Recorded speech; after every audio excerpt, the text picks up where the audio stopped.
Hello बच्चों। अच्छे हैं आप लोग? पढ़ाई कर रहे हैं?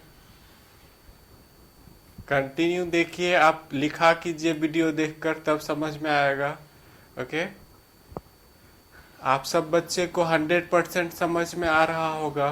काफ़ी सिंपलेस्ट वे से मैं करा रहा हूँ। ऑनलाइन में क्लास में जैसे कराता था उससे भी सिंपलेस्ट वे में जा रहा हूँ, क्योंकि बच्चे दिखते नहीं हैं। तो ये मान के चलता हूँ कि सब बच्चे को समझ में आए। ओके। तो आज का टॉपिक है, देखिए, factors affecting rate of chemical reactions. Rate को कौन कौन सा फैक्टर्स अफेक्टेड करता है। जैसे आपके स्पीड को, आप कार चला रहे हैं, बाइक चला रहे हैं, आपके स्पीड को कौन कौन सा फैक्टर्स अफेक्टेड करेगा। एनएच रहेगा, रोड अच्छा है, स्पीड ज्यादा रहता है। ब्रेकर आ गया, स्पीड क्या होगा, कम हो जाएगा। मार्केट आ गया, स्पीड क्या हो गया, कम हो गया। तो कई सारे, रोड खराब है, स्पीड क्या होगा, डिक्रीज कर जाएगा। तो यही इसी तरह से केमिकल रिएक्शंस के रेट को कौन कौन सा फैक्टर्स अफेक्टेड करता है। यहाँ तो रोड खराब होने की बात नहीं है, यहाँ तो इसको कंसंट्रेशन चाहिए, टेम्परेचर चाहिए, प्रेशर, ये सब फैक्टर्स अफेक्टेड करता है। इन सब को बारी बारी से हम एक्सप्लेन करेंगे। ओके। तो देखिए, अभी मैं आज का जो टॉपिक डिस्कस करने जा रहा हूँ, factors factors affecting factors affecting rate of chemical reactions. Chemical reactions chemical reactions को कौन कौन सा फैक्टर्स अफेक्टेड करेगा। फर्स्ट फैक्टर टेम्परेचर है। टेम्परेचर अफेक्टेड करता है। टेम्परेचर रेट ऑफ रिएक्शन को अफेक्टेड करता है। टेम्परेचर रेट ऑफ रिएक्शन के डायरेक्टली प्रोपोर्शनल होता है। Rate of chemical reaction, rate of chemical reaction directly proportional होता है टेम्परेचर के। टेम्परेचर यदि इंक्रीज होगा तो रेट ऑफ रिएक्शन क्या होता है, इंक्रीज कर जाता है। Okay, directly proportional. लेकिन कितना डिग्री हम इंक्रीज करेंगे, कितना रेट इंक्रीज होगा, ऐसा नहीं टेम्परेचर आप इंक्रीज करते जा रहे हैं तो रेट इंक्रीज होते जाएगा। मोस्ट ऑफ द केसेस में देखा गया है, generally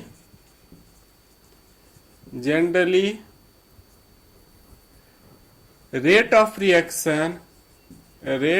reaction becomes double. Rate of reaction क्या हो जाएगा, डबल हो जाएगा on increasing 10 degree Celsius temperature. Most of the cases में क्या देखा गया है कि 10 डिग्री सेल्सियस यदि आप टेम्परेचर इंक्रीज करते हैं, बढ़ाते हैं, तो रेट क्या हो जाएगा। ऑब्जेक्टिव क्वेश्चन पूछता है 10 डिग्री सेल्सियस यदि हम टेम्परेचर इंक्रीज करेंगे तो रेट अप्रोक्स क्या हो जाएगा, बिकम्स डबल। ये जो डबल हम लिखे हुए अप्रोक्स होता है, अप्रोक्स डबल होगा, नियरली डबल होगा, 1.95 1.9 something. Okay, rate of reaction क्या होगा, डबल हो जाएगा on increasing 10 degree Celsius temperature. आप यदि 10 डिग्री सेल्सियस टेम्परेचर बढ़ाते हो किसी रिएक्शन में तो रेट अप्रोक्स क्या हो जाएगा, डबल हो जाएगा।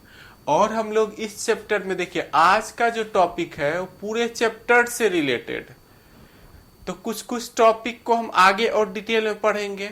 ये कैसे एक्सप्लेन होता है आगे के क्लास में हम लोग इसी चैप्टर में आगे पढ़ेंगे। टॉपिक है RNS equation. RNS equation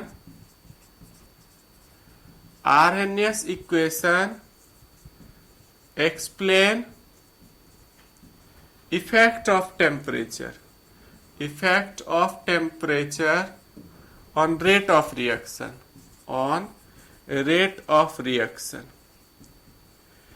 of reaction को कौन एक्सप्लेन करेगा, आरएनएस इक्वेशन एक्सप्लेन करेगा।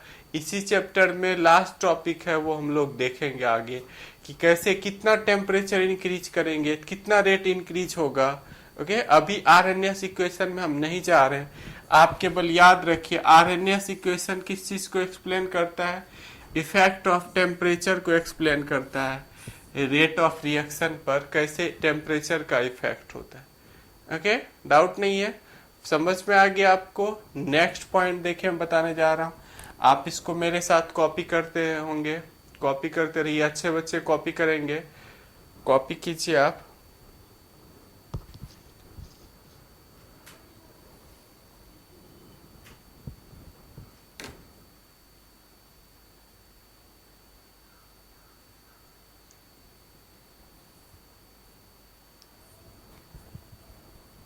देखिए सेकेंड पॉइंट में बताने जा रहा हूं। सेकेंड पॉइंट क्या कहता है,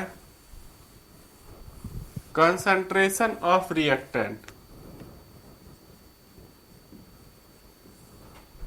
सेकेंड पॉइंट है आपका concentration of reactant. Concentration of reactant कैसे अफेक्टेड करता है, रेट डायरेक्टली प्रोपोर्शनल होता है concentration of reactant, concentration of reactant to its power. इस पर ऊपर कुछ पावर आएगा, ये एक्सपेरिमेंट से आता है, ये एक्सपेरिमेंट से आएगा। रेट डायरेक्टली किसके प्रोपोर्शनल होता है, कंसंट्रेशन ऑफ रिएक्टेंट पर पावर। ये पावर एक्सपेरिमेंट से आएगा, आगे के क्लास में हम लोग पढ़ेंगे, इसी चैप्टर में आगे देखेंगे हम लोग। ओके, और ये कहां से एक्सप्लेन होता है, ये रेट लॉ एक्सप्लेन करता है। रेट लॉ ऐसा कहता है कि रेट डायरेक्टली प्रोपोर्शनल होता है कंसंट्रेशन ऑफ रिएक्टेंट पर पावर के, ये रेट लॉ कहता है। According to rate law, according to rate law, rate law से क्या कहता है, A plus B gives C plus D. देखिए ये केमिकल रिएक्शन है, इसका मुझे रेट देखना है, तो रेट लॉ से देखना है। कहां से देखना है, रेट लॉ से देखना है। तो रेट लॉ कहता है रेट डायरेक्टली प्रोपोर्शनल होगा कॉन्सेंट्रेशन ऑफ रिएक्टेंट, जो लिखा हुआ है रेट लॉ है, ये जो लिखा हुआ है आपका यही रेट लॉ है। ऊपर में जो हम लिखे हुए हैं रेट लॉ क्या कहता है, rate of chemical reaction directly proportional होगा कॉन्सेंट्रेशन ऑफ रिएक्टेंट पर पावर। इस रिएक्शन का रेट हम यदि देखेंगे तो रेट डायरेक्टली प्रोपोर्शनल होगा ए के कॉन्सेंट्रेशन पावर एक्स, बी के कॉन्सेंट्रेशन पावर वाई। ओके, अभी देखिए थोड़ा सा बेसिक खाली हम देख रहे हैं कि ये सब फैक्टर्स रेट को अफेक्टेड करता है। ओके, ये एक्स और y, x and y is calculated experimentally. X और वाई को हम लोग कहां से कैलकुलेट करेंगे, एक्सपेरिमेंटल डेटा से कैलकुलेट करेंगे। ओके, क्या हो गया, रेट डायरेक्टली प्रोपोर्शनल हो गया कॉन्सेंट्रेशन ऑफ रिएक्टेंट पर पावर। ये एक्स और वाई बाहर से आता है, एक्सपेरिमेंटल डेटा से आता है। ओके, अभी आपको खाली ये वाला पॉइंट याद रख लेना है। ये देखिए हम बॉक्स में डाल रहे हैं, यही रेट लॉ है, इसको आपको याद रख लेना है। ओके, समझ पा रहे हैं, डाउट नहीं है, समझ गए आप लोग। क्या याद रखना है, रेट डायरेक्टली प्रोपोर्शनल होगा, किसके डायरेक्टली प्रोपोर्शनल होगा, कॉन्सेंट्रेशन ऑफ रिएक्टेंट पर पावर के। रेट डायरेक्टली प्रोपोर्शनल होगा कॉन्सेंट्रेशन ऑफ रिएक्टेंट पर पावर के। कौन बता रहा है ये बता रहा है रेट लॉ। कौन बता रहा है ये बता रहा है आपका रेट लॉ बता रहा है। ओके, मीन्स यदि हम ए का कॉन्सेंट्रेशन बढ़ाएं या बी का कॉन्सेंट्रेशन बढ़ाएं तो रेट क्या होगा, बढ़ेगा, डायरेक्टली प्रोपोर्शनल। रेट देखिए directly proportional means concentration of reactant increases, rate of reaction also increases. Directly proportional होता है, डाउट नहीं है, आप कॉपी कर लिए होंगे। क्या कंक्लूजन निकला इससे? कंक्लूजन निकला rate of reaction increases, rate of reaction increases on increasing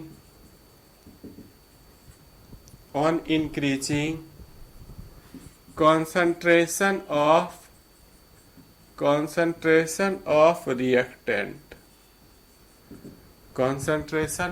reactant, rate of reaction increase कर जाएगा, increases on increasing concentration of reactant के, concentration of reactant के, rate of reaction increases on increasing concentration of reactant बढ़ेगा तो rate भी बढ़ जाएगा। Directly proportional होता है। रेट क्या होता है?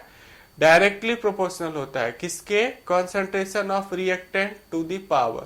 कौन बता रहा है? रेट लॉ बता रहा है। कौन बता रहा है? रेट लॉ बता रहा है। जब वीडियो देखते हैं तो ऐसे बोलते चलिए जैसे क्लास में बोलने सिखाए थे, ओके, तो आपको 100% आएगा। सेकेंड नंबर आपको समझ में आ गया। अब देखिए मैं थर्ड पॉइंट बता रहा हूं। थर्ड पॉइंट है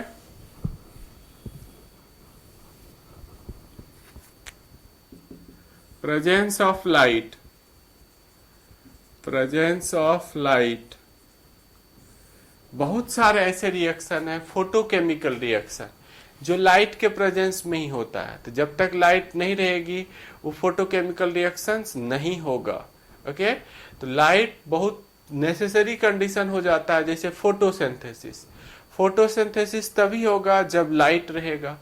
तो all photochemical reactions takes place in the presence of light. Photochemical reaction miss हो गया, वैसा chemical reaction, those chemical reactions which take place in the presence of light, all photochemical reactions take place in the presence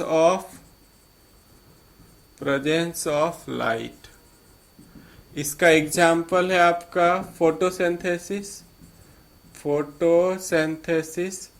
photosynthesis में क्या होता है? 6CO2 plus 6H2O, carbon dioxide H2O sunlight की उपस्थिति में, ये सनलाइट के प्रेजेंस में देखिए CO2 H2O, CO2 gas, H2O liquid, sunlight के प्रेजेंस में क्लोरोफिल भी रहता है। क्लोरोफिल प्लांट में पाया जाता है। ये किसमें कन्वर्ट हो जाएगा? C6H12O6, glucose plus 6O2, oxygen release करता है। सब बच्चे 9-10 से ये रिएक्शन पढ़ते आ रहे हैं। 6CO2 plus 6H2O, carbon dioxide H2O, sunlight की उपस्थिति में, क्लोरोफिल प्लांट है, ग्रीन प्लांट में पाया जाता है। ये किसमें कन्वर्ट हो जाएगा? ग्लूकोज में। तो देख रहे हैं ये रिएक्शन तभी होता है फोटोसिंथेसिस का जब सनलाइट रहेगा, लाइट रहेगा। तो फोटोकेमिकल रिएक्शन किसके प्रेजेंस में होता है? लाइट के प्रेजेंस में होता है। ओके, समझ पा रहे हैं आप? और कुछ एग्जांपल मैं दे रहा हूं जो लाइट के प्रेजेंस में होता है। क्लोरीनेशन ऑफ मीथेन, मीथेन का क्लोरीनेशन जो होता है वो लाइट के प्रेजेंस में होता है। कॉपी किए होंगे आप, कॉपी कर लीजिए।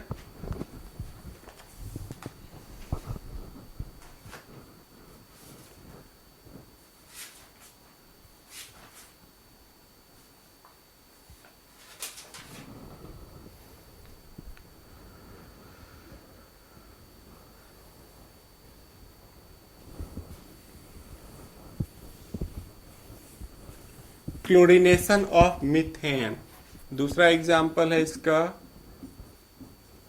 Chlorination of methane. मीथेन का क्लोरीनेशन मीन्स मीथेन को CH4 मीथेन है, इसको क्लोरीन के साथ रिएक्शन कराएंगे, ये भी सनलाइट की उपस्थिति में होता है, ये कन्वर्ट हो जाएगा। देखिए हाइड्रोजन को, सब्स्टिट्यूशन रिएक्शन है, सब्स्टिट्यूट करेगा, क्लोरीन क्या करेगा, हाइड्रोजन को हटा देगा, एक हाइड्रोजन को हटा दिया और CH3Cl प्लस HCl बन गया। देख रहे हैं यहां से एक हाइड्रोजन हटा, एक हाइड्रोजन हट के वहां पर क्लोरीन आ गया, HCl बन गया। इसको बोलते हैं क्लोरीनेशन ऑफ मीथेन। ये रिएक्शन आगे चलते रहेगा जब तक ये हाइड्रोजन है, ये एक सीरीज में जाएगा, ऑर्गेनिक में हम लोग पढ़ेंगे, अभी नहीं देख रहे हैं। तो ये भी किसके प्रेजेंस में होगा, ये लाइट के प्रेजेंस में होगा, सनलाइट के प्रेजेंस में होगा। ओके, समझ में आ रहा है आप लोगों को कि फोटोकेमिकल रिएक्शन किसके प्रेजेंस में होता है, लाइट के प्रेजेंस में। तो थर्ड फैक्टर समझ में आ गया। फोर्थ फैक्टर,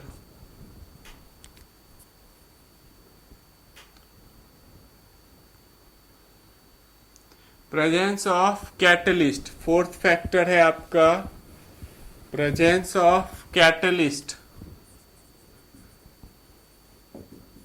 कैटलिस्ट किसको बोलते हैं, दो substance which increases the rate of reaction but themselves chemically and quantitatively unchanged after the reaction।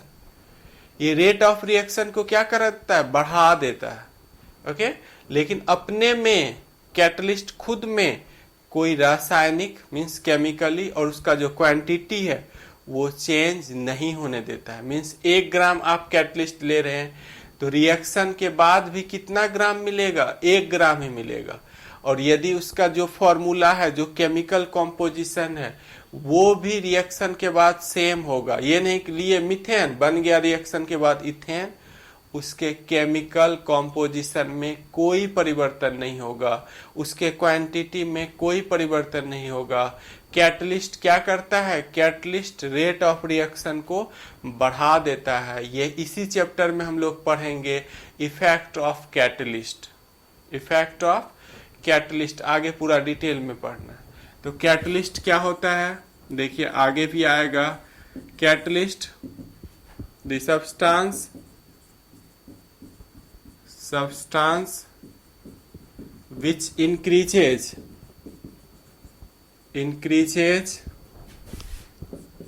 the rate of chemical reaction। Catalyst क्या करता है, इंक्रीज कर देता है रेट ऑफ केमिकल रिएक्शंस को, and themselves chemically and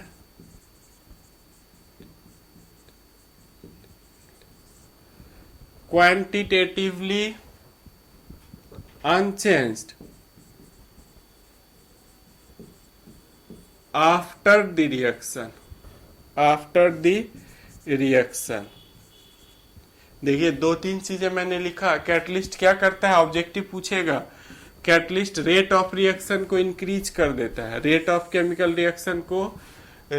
reaction को increase कर देता है। देमसेल्फ केमिकली एंड क्वांटिटेटिवली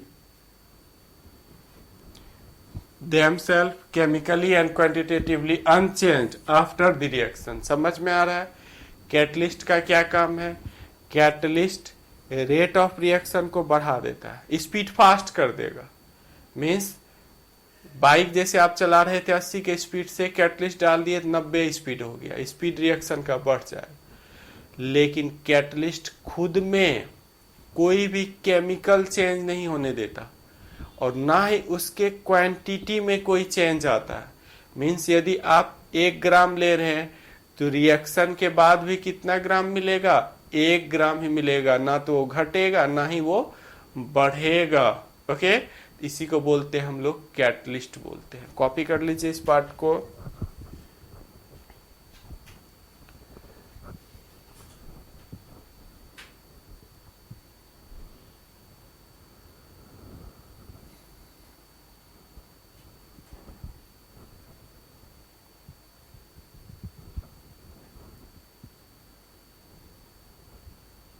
देखिए एग्जाम्पल में मैं बताने जा रहा हूं कैटलिस्ट का।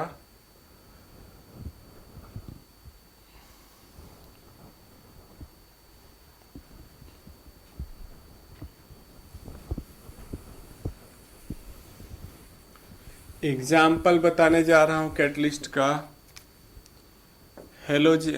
हाइड्रोजिनेशन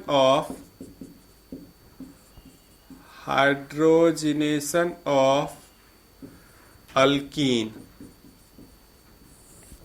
कोई अल्कीन ले लिया, इसमें हाइड्रोजन ऐड करते हैं, तो यहाँ निकेल, प्लेटिनम, पैलेडियम 9-10 से पढ़ते आ रहे हैं, ये कैटलिस्ट के तरह यूज होता है।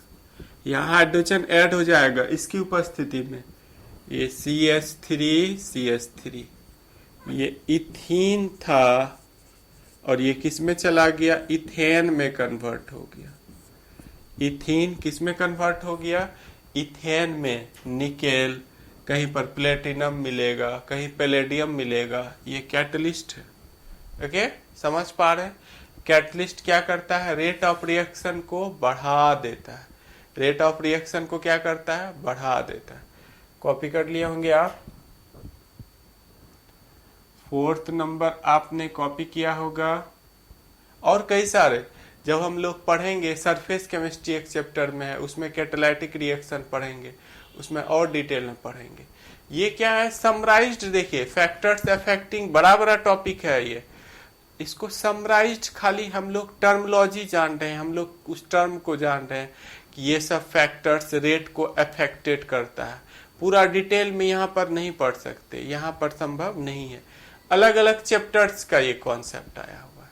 ओके, आपने कॉपी किया होगा 4th पार्ट। देखिए 5th part, surface area. 5th number में लिखिएगा, 5th नंबर में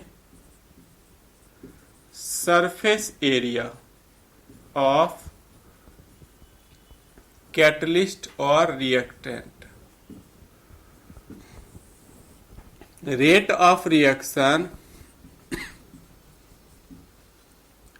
डायरेक्टली प्रोपोर्शनल होता है। रेट ऑफ रिएक्शन क्या होता है, डायरेक्टली प्रोपोर्शनल होता है सरफेस एरिया ऑफ कैटलिस्ट और रिएक्टेंट के। मीन्स जितना ज्यादा सरफेस एरिया रहेगा कैटलिस्ट का या रिएक्टेंट का, उतना रिएक्शन का रेट क्या होगा, फास्ट होगा। जितना दे डायरेक्टली प्रोपोर्शनल है, ये बढ़ेगा ये भी बढ़ेगा। इसीलिए जब भी कैटलिस्ट हम यूज करते हैं, उसको छोटा छोटा पीस बना लेते हैं, पाउडर के रूप में यूज करते हैं। यदि आपने कहीं पर 1 ग्राम कैटलिस्ट इस तरह का यूज किया, देखिए 1 ग्राम ये कैटलिस्ट है, इसका सरफेस एरिया ज्यादा बड़ा नहीं है, ये है सरफेस एरिया, ये चारों साइड देखिए सरफेस एरिया। अब इसी को हम क्या करते हैं, छोटे छोटे पीस में डिवाइड कर देते हैं। इसी कैटलिस्ट को 1 ग्राम को हमने क्या किया, छोटे छोटे पीस में डिवाइड कर दिया। अब इसका सरफेस देखिए एरिया बढ़ गया, ये कैटलिस्ट क्या हो गया, ये भी सरफेस एरिया, ये सब अंदर का पार्ट क्या हो गया, फ्री हो गया। पहले ये केवल सरफेस एरिया फ्री था, ये वाला, अब इसके अंदर का भी पार्ट फ्री हो गया।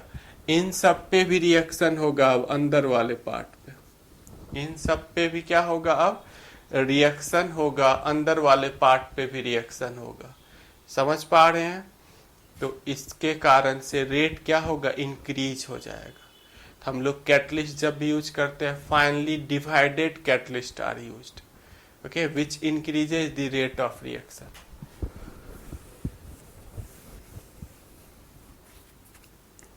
Therefore, we use finely divided catalyst which increases its surface area, therefore rate of reaction increases। मेरी बात समझ में आ रही है? छोटे छोटे पीस में आप इस तरह से सोचिए। आप क्या कीजिए, मसाला यूज करते हैं, मसाला क्या कीजिए, हल्दी को पूरा डाल दीजिए। हल्दी का जो पूरा हार्ड वाला होता है, आप मार्केट में भी देखे होंगे या घर में देखे होंगे, उसका पीस आता है हल्दी का, उसको पूरा डाल दीजिए सब्जी में। वो कलर शो करेगा? नहीं शो करेगा उतना।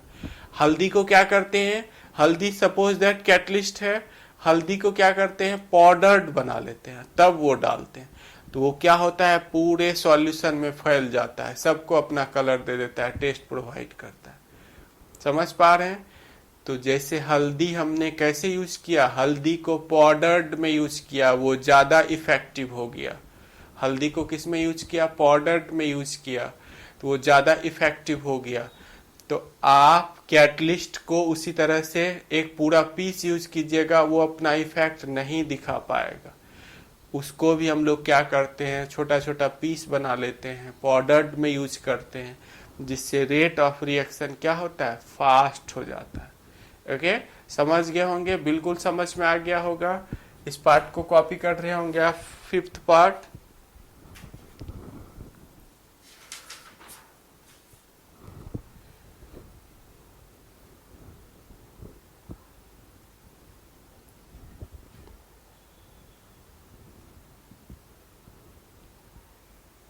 सिक्स्थ नंबर देखिए, नेचर ऑफ रिएक्टेंट।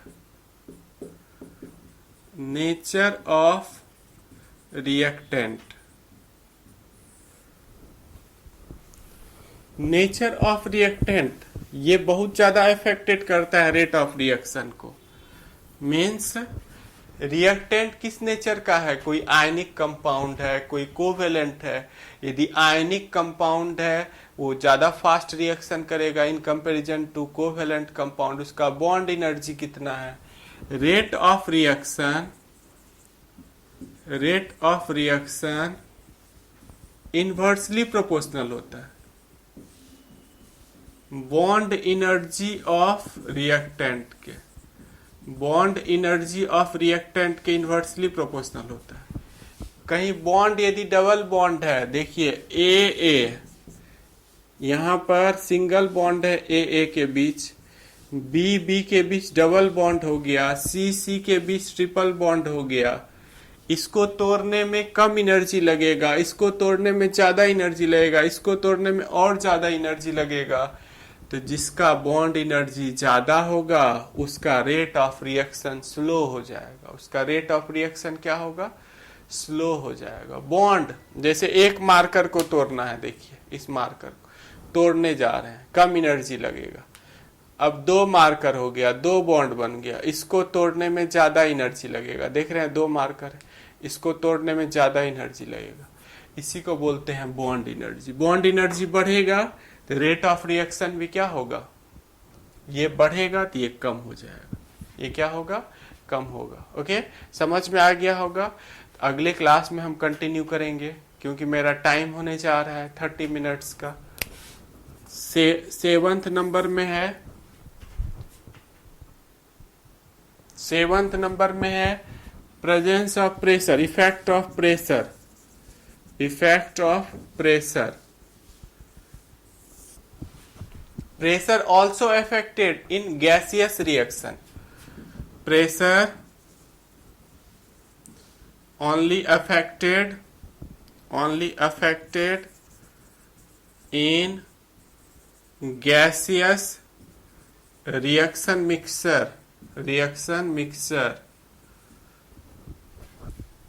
प्रेशर किसको अफेक्टेड करेगा, ओनली गैसियस रिएक्शन मिक्सचर को अफेक्टेड करेगा। Okay, thank you watching this video. Okay बच्चों।